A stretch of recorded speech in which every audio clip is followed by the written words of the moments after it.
Hello and welcome to week one. In this class, HIM250 Coding and Classification 3, basically what we're going to be doing is this is a capstone. So we're going to be going over everything that you learned with a focus on helping you prepare for the certified inpatient coder national certification exam sponsored by the American Academy of Professional Coders, more commonly known as AAPC.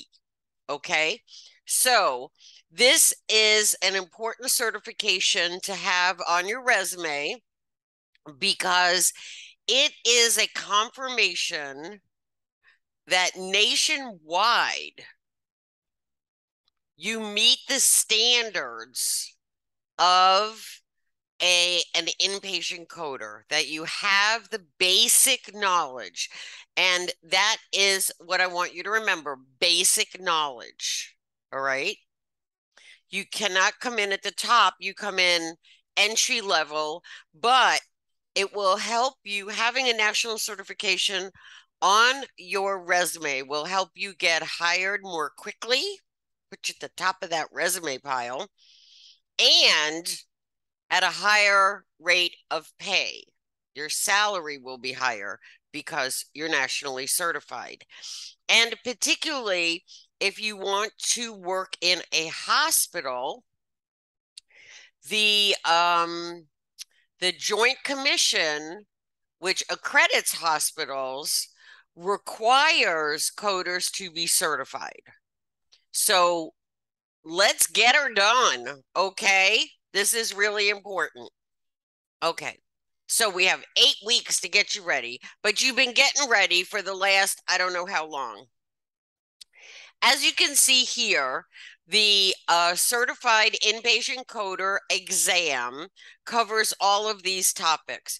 It's not just coding.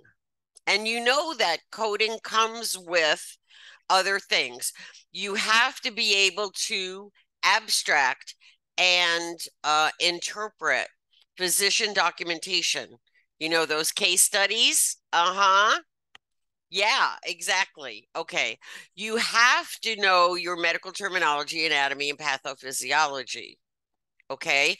So again, I want you to remember that you're studying, you're bringing all of that knowledge in your brain cells to the front so they can easily be accessible once you get seated for that exam. Okay. Um, Pull out your medical terminology textbook, pull out your anatomy and pathophysiology textbook, pull out your medical dictionary. And if you don't have one, seriously, Amazon has a Merriam-Webster medical dictionary for under $10. Okay.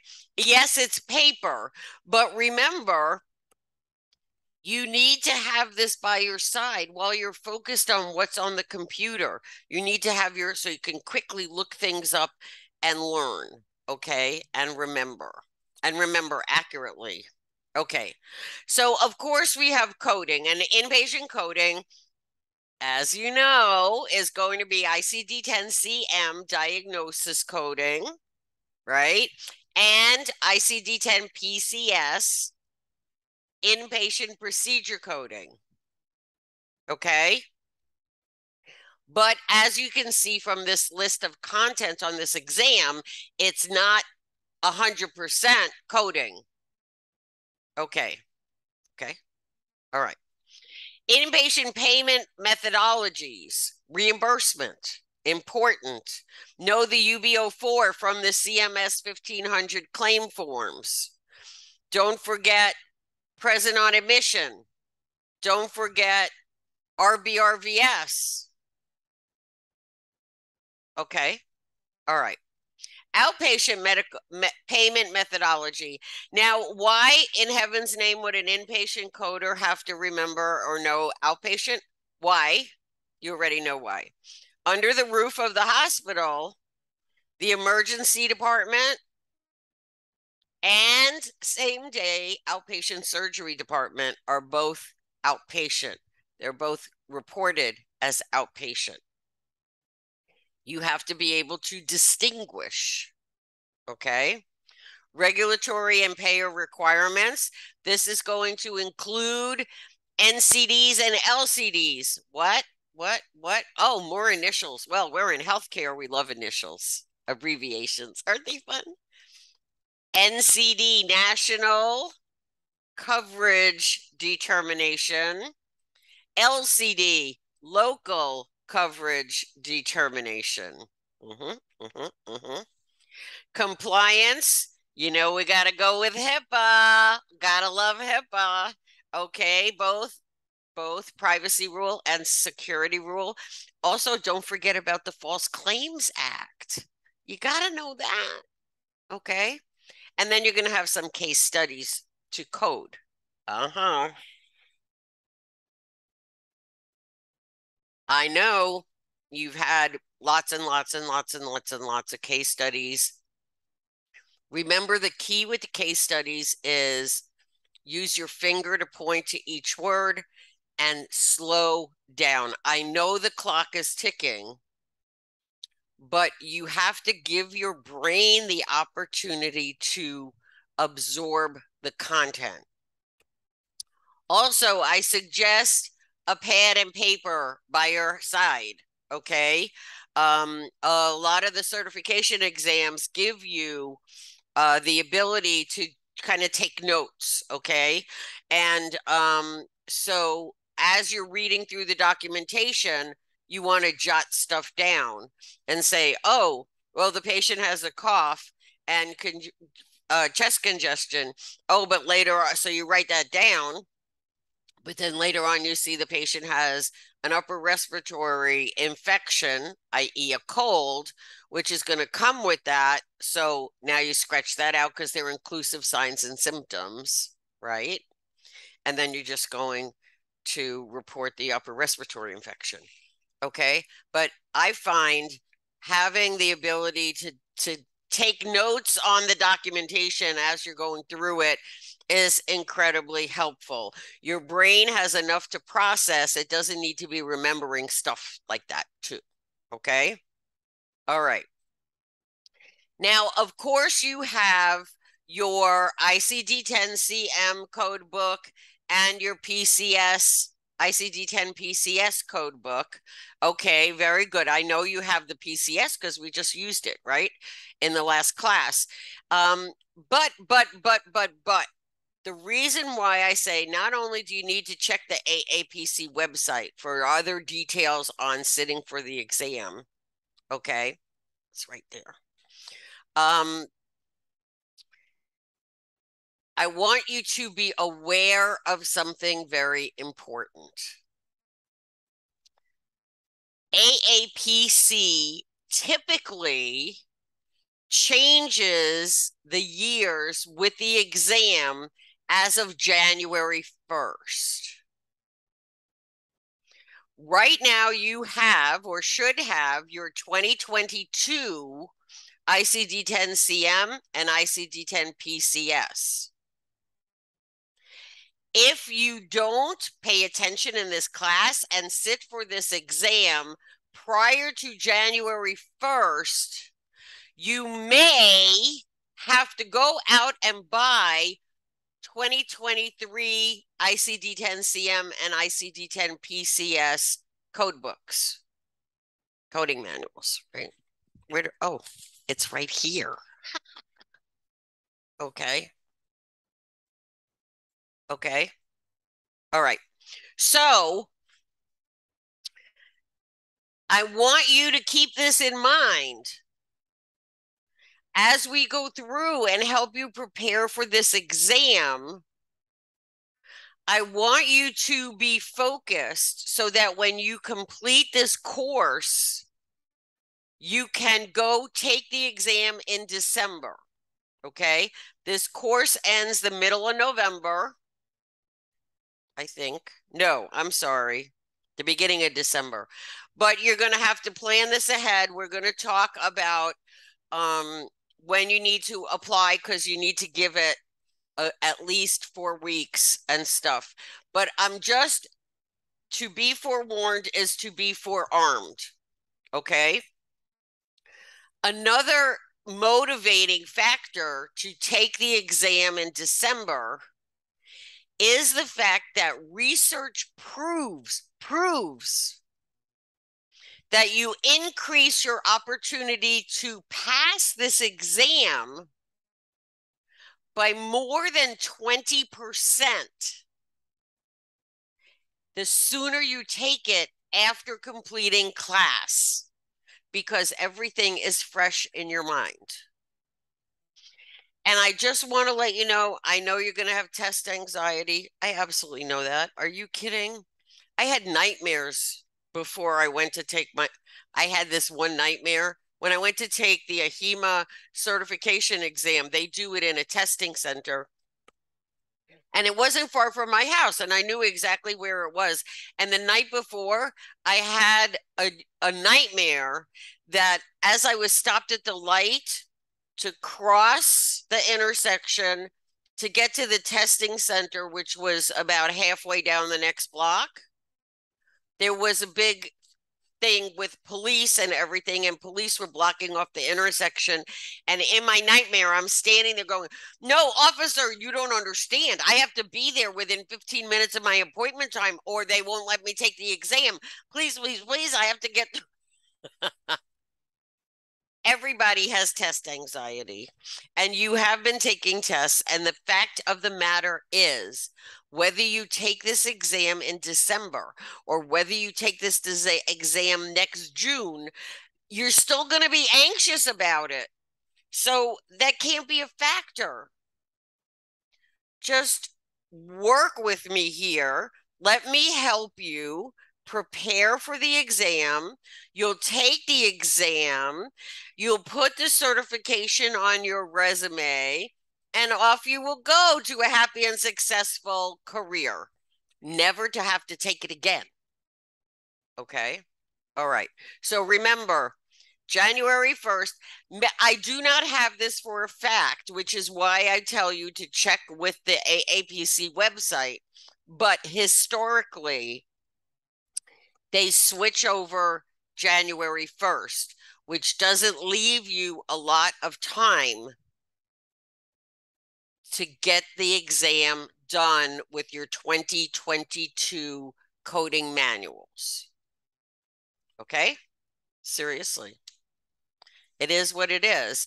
And, you know, if you have a desire to spend another, what, $150, $200 on new coding manuals to take the test, that's your prerogative. Okay. All right. So each week in this class, you will have at least one chapter assigned to read from the CIC prep book that you received, the official textbook for this course. Okay. Please actually read it. Okay. It's going to give you summary on the topics at hand for that section of the exam. Okay. And they will give you that basic information that you need to get ready to pass the exam. Now, I know we have a lot of very A students in our class, and I am very, very proud of you. Okay.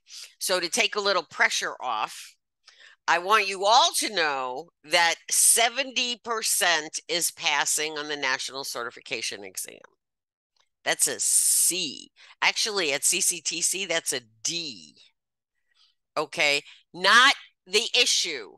The issue is passing the exam, getting a 70 and above. And the reason I tell you this is hopefully to lower a little bit of your anxiety, but also I want you to not throw away any questions. Okay.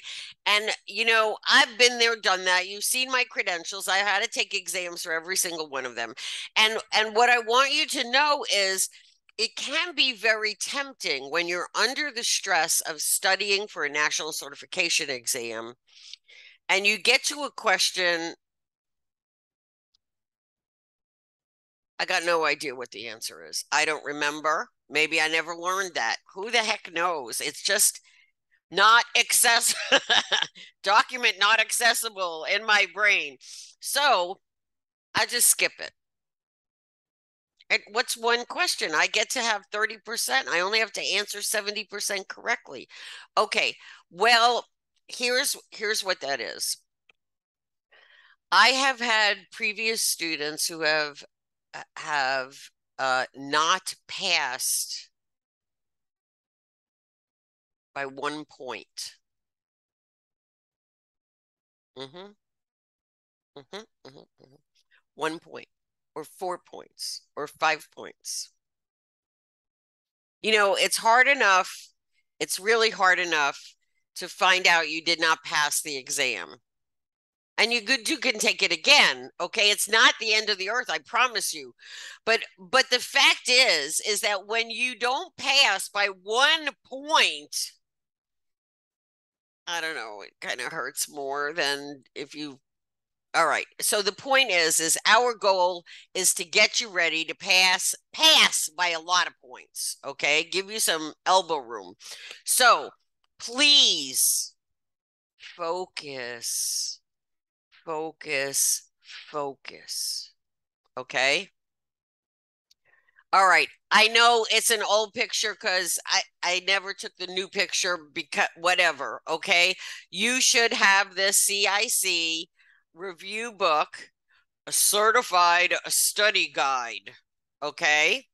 Plus, of course, your ICD-10 CM coding manual and your ICD-10 PCS coding manual. Okay. You cannot pass this class without them.